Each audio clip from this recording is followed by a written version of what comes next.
ভক্তির জন্য কত দুর্বুদ্ধি ব্যক্তিকে জড়িয়ে ধরে বলতেন, ভাই তোদের হাতে ধরি, তোদের পায়ে পড়ি, তোরা একবার বদনে বল হরি হরি হরি বল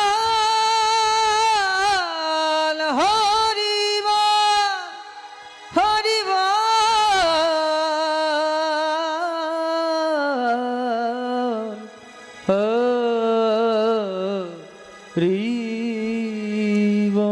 গৌর হরি ভাবে বিভোর হয়ে জগৎজীবকে ভগবান হয়ে ভক্তের চরণ দুখানা জড়িয়ে ধরেছি। ভক্তের চরণ দুখানা জড়িয়ে ধরে বলতেন, ভাই আমি তোদের কাছে একটা ভিক্ষা চাই।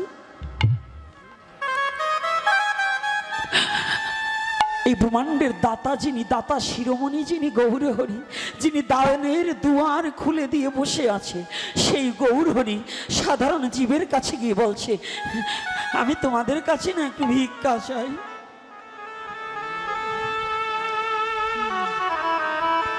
দুটি চোখের জলে ভেসে যাচ্ছে। কেউ কি আছো? আমাকে একটু ভিক্ষা দেবে?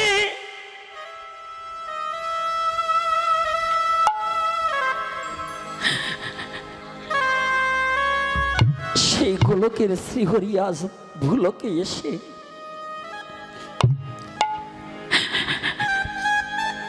যিনি দুজন, এই শ্রীমান গৌরহরি ভালোবাসাটা এত সহজে বোঝা যায় না। লেখা রয়েছে ঈশ্বর সর্বশক্তিমান। সনাতন ধর্মের তত্ত্বটা একটু বুঝুন। যদি কোনো সনাতন ধর্মে জন্মগ্রহণ করে কেউ বলে যে এটা ভগবান পারে না, ওর মতো মূর্খ আর বিশ্ব জগতে নেই। কেন? ঈশ্বর যদি সর্বশক্তিমান হয় তাহলে সে সব কিছু পারে, পারে কি না? ঈশ্বর এই মৃত্যু কাঠের মধ্যে তিনি প্রাণ সঞ্চার করতে পারে না, পারে কি না? একটা হাতিকে একটা সূচের ছিদ্রর মধ্য দিয়ে টেনে নিতে পারে না? তাহলে এটা বিশ্বাস যার নাই, সে কোনোদিন ভগবানের প্রতি একাগ্র প্রেম ভক্তি কখনো তার হবে না। এই প্রেম ভক্তিটাকে স্থাপন করতে হলে পরে কেমন বিশ্বাসের প্রয়োজন।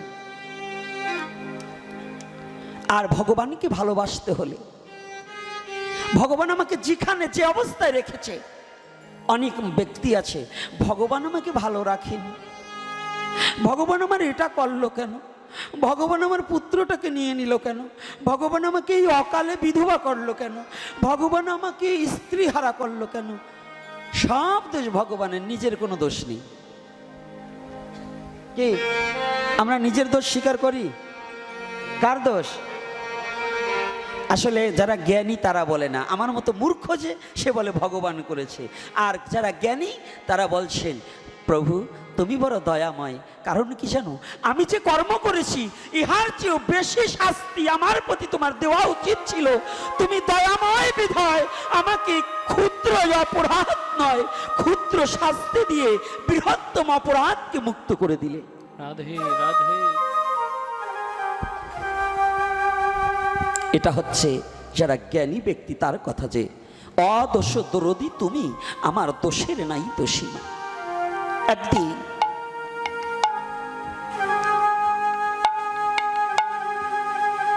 জগদানন্দ ঠাকুর, যে জগদানন্দ নৃত্য করতেন, মহাপ্রভুর সাথে দুজনে এত নৃত্য করতেন, একটা না 12 ঘন্টা 14 ঘন্টাও নৃত্য করা হতো। দুজনে হরি নামে উদ্দণ্ড নৃত্য, উদ্দণ্ড নৃত্য, উদ্দণ্ড নৃত্য বুঝতে পেরেছেন? মানে দুবাহু তুলে যে যতটা উঁচু হতে পারে হরি বল বলে, গৌর হরি বল নয়, হরে কৃষ্ণ বলে, হরি বল বলে উদ্দণ্ড নৃত্য করতেন আর লাফাতেন। একদিন রাত্রে, অধিক রাত্রে, গৌরহরি ভাবে বিভোর হয়ে, ভাবে কি বিভোর, ওই কৃষ্ণই যে গৌর হয়ে এসেছে, এই কৃষ্ণই গৌরাঙ্গ রূপে এসেছে। আবার নিজে ভক্তবেশ ভাবাপন্ন হয়ে পূর্বের কথা মনে করে গৌরহরি রাধা ভাবে বিভোর হয়ে কাঁদিতে কাঁদিতে ধুলায় ধূসারিত হয়ে গেছে। আজকে জানো, আমাদের সমাজে না একজন ব্যক্তি ভালো পোশাক পরে প্রণাম করতে চায় না, ধুলা লেগে যাবে, তাই তো? অঙ্গে ধুলা লেগে যাবে বিধায় আমাদের অনেক বাবারা মায়েরা আমাদের সন্তানেরা প্রণাম করতে চায় না। যদিও একজন সাধুকে প্রণাম করে তাড়াতাড়ি ধুলাটা আরও ঝেড়ে ফেলে দেয়, তাই না? আর জগতের ত্রিজগতের অনন্ত কোটি ব্রহ্মাণ্ডের মহামালিক মহা অধীশ্বর শুধু রাধা বলতেই দুটি বিগলিত ধারায় দুটি চোখের জলে বক্ষ প্লাবিত করে ধুলার মাঝে ধূসারিত হয়ে যেতেন।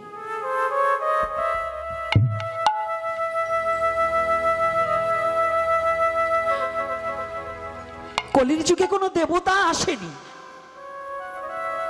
দাপর যুগের লীলা পর্যন্ত দেবতারা তারা চতুর্হস্তে, কারো 6 হাত, কারো 8 হাত, কারো 18 হাত, কারো 10 হাত ছিল।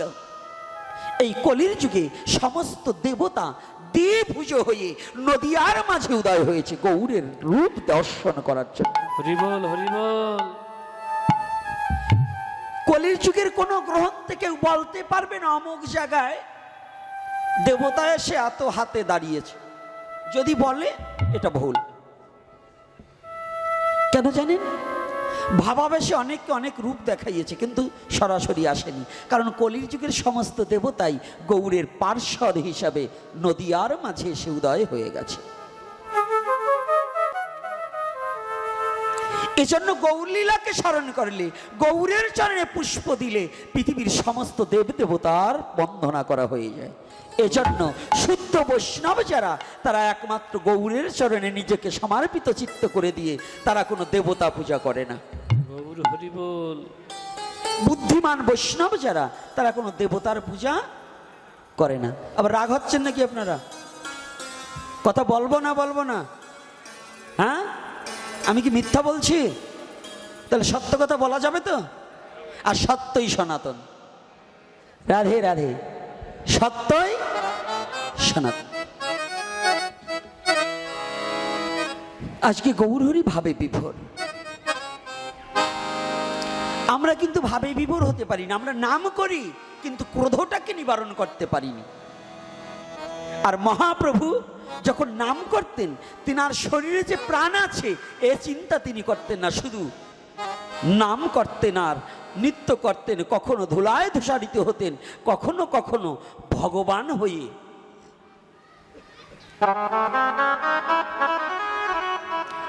জগৎ জীবকে, আমাহেন পাপিষ্ঠকে মুক্তির জন্য কত দুর্বুদ্ধি ব্যক্তিকে জড়িয়ে ধরে বলতেন, ভাই তোদের হাতে ধরি, তোদের পায়ে পড়ি, তোরা একবার বদনে বল হরি হরি হরি বল, হরি বল, হরি বল,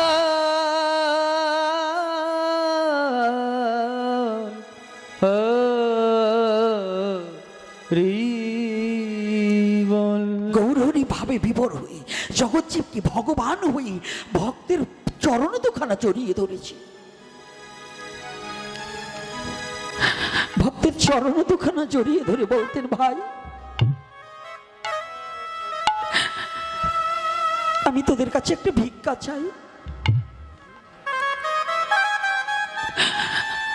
এই ব্রহ্মাণ্ডের দাতা যিনি, দাতা শিরোমণি যিনি গৌরহরি, যিনি দানের দুয়ার খুলে দিয়ে বসে আছে, সেই গৌরহরি সাধারণ জীবের কাছে গিয়ে বলছে, আমি তোমাদের কাছে না একটু ভিক্ষা চাই।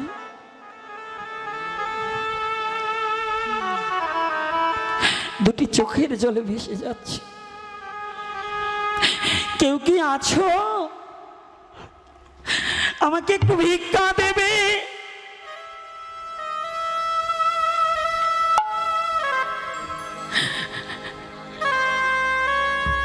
সেই গোলকের শ্রীহরি আজ ভুলকে এসে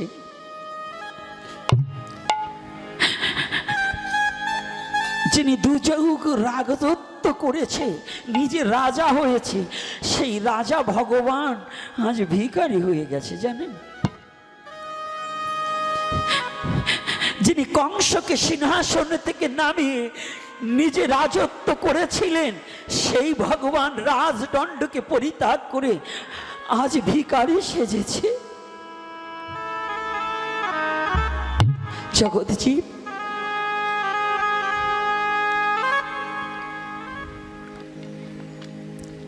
ও জগৎজীব, আজ আমি না বড় কাঙাল হয়ে গেছি, আমি আজ বড় ভিখারি হয়ে গেছি, তোরা আমাকে কিছু ভিক্ষা দে। আজ আমার গৌরহরি নদীয়ার পথে পথে ভিক্ষা চাচ্ছে। জগৎজীব,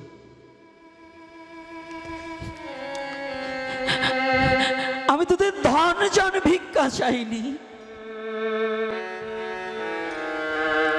গৌর কারো ধন চাই না, কারো সম্পদ চাই না। গৌর বললেন, তোরা যদি শুধু আমাকে একটা জিনিস ভিক্ষা দিস, আমি দানের দুয়ার খুলে দিয়ে তোদের সেই যত অভাব আছে আমি তোদের সব অভাব পূরণ করে দেব। হরি,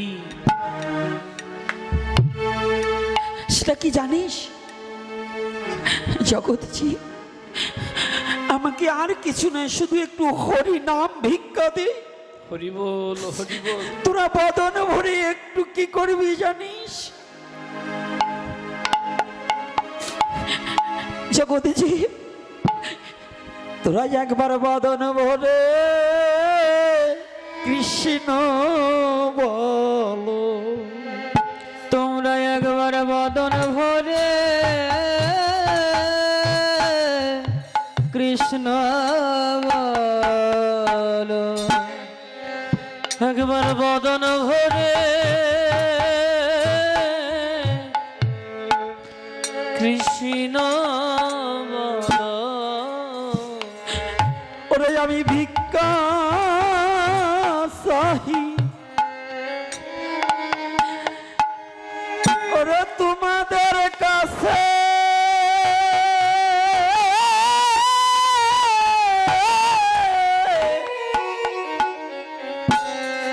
একবার বদন ভরে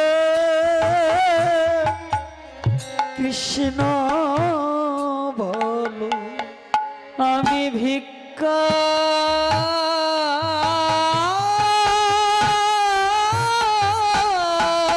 চাহি, জয় শ্রী রাধে হা গৌর হে, তোমার কাছে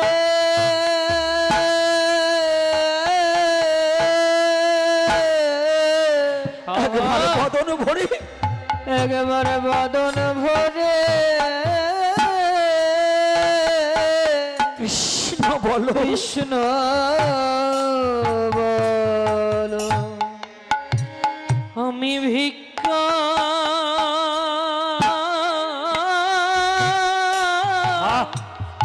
ভিক্ষা চাই তোমাদের কাছে, চাহি, ওরে তোমাদের কাছে, তোমাদের কাছে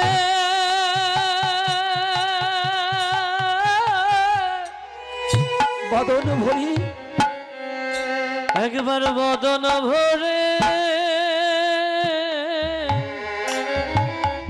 কৃষ্ণ বলো, কৃষ্ণ বল রে। একবার কৃষ্ণ বলো জগৎজীব। জগৎজীব একবার কৃষ্ণ বলো, তাহাতে কি হবে জানো? একবার কৃষ্ণ বলিলে সব তাপ দূরে যাবে, দূরে যাবে। আবার কৃষ্ণ বলিলে তোমার মুক্তি হইবে, হইবে।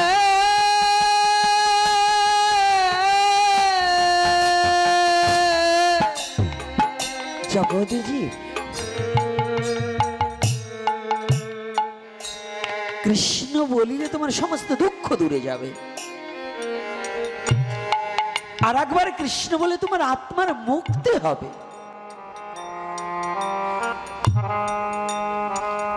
আজ মহাপ্রভু, সেই মহাপ্রভু যিনি জগৎ জীবের কাছে ভিক্ষা চাচ্ছি, আজ কি যেন কি ভাবতে ভাবতে একটু নিদ্রাগত হয়েছি।